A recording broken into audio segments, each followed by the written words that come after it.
দিনাজপুরের তিস্তা সেচ প্রকল্পের প্রধান যে সেচ নালাটি রয়েছে সেই সেচ নালার প্রধান বাঁধটি কিন্তু ভেঙে এখানকার শত শত বিঘা ফসলের জমি কিন্তু পানির নিচে তলিয়ে গিয়েছে।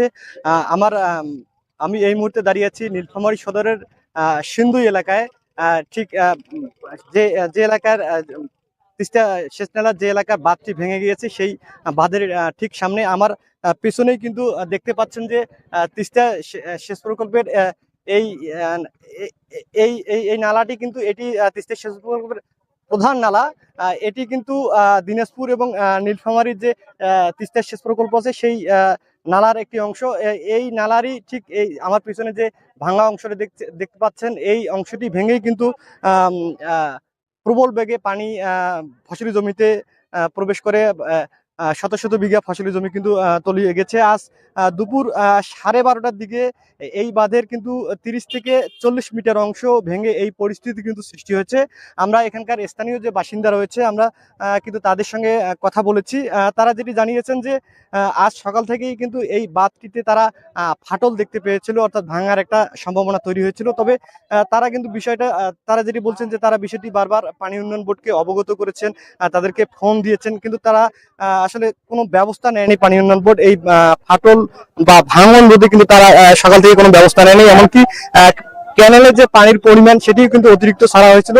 স্থানীয়রা বলছেন যে পানি কমানোর অনুরোধও কিন্তু তারা পানি উন্নয়ন বোর্ডকে জানিয়েছেন, কিন্তু এতেও কিন্তু কান দেওয়া হয়নি, অর্থাৎ পানি কমানো হয়নি। তারা কোনো পদক্ষেপ নেওয়া নয়।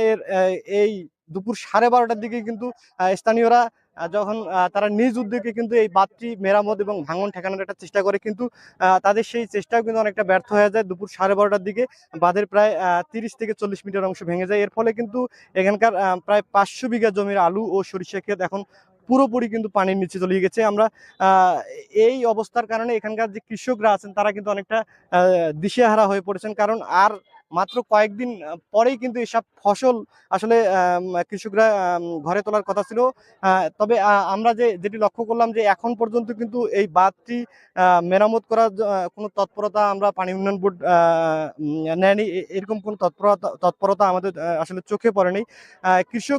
স্থানীয় কৃষকরা যেটা দাবি জানাচ্ছেন যে দ্রুত যেন এই পানি বন্ধ করা হয় এবং তাদের যে ফসলি জমি পানির নিচে তলিয়ে গিয়েছে তাদের যে ক্ষয়ক্ষতি হলো সেটি যেন ক্ষতিপূরণ দেওয়া হয়। কারণ তারা দাবি করছেন যে আসলে পানি উন্নয়ন বোর্ড কর্তৃপক্ষের অবহেলা এবং বাঁধ ঠিকমতো পরিদর্শন না করার ফলে কিন্তু আজকের এই দুর্ঘটনা ঘটেছে। একটি বিষয় জানিয়ে রাখি যে প্রায় 8-9 মাস আগেও কিন্তু এই সেচ ক্যানেলের ঠিক 1 বা 2 কিলোমিটার মধ্যে এই বাঁধের কিন্তু 20 থেকে 30 মিটার অংশ ভেঙে গিয়েছিল এবং তখনও কিন্তু এই এলাকার কৃষকরা ব্যাপকভাবে ক্ষতিগ্রস্ত হয়েছিল, অনেক ফসল কিন্তু নষ্ট হয়েছিল। আমরা কথা বলেছি নীলফামারী পানি উন্নয়ন বোর্ড কর্তৃপক্ষের সঙ্গে।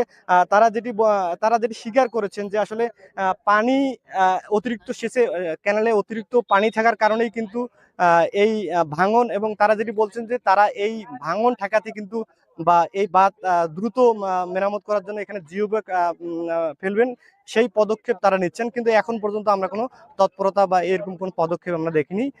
নীলফামারী থেকে এই সেচ ক্যানেলের বাঁধ ভেঙে যাওয়ার যে সর্বশেষ পরিস্থিতি, এই ছিল আমার কাছে সর্বশেষ তথ্য।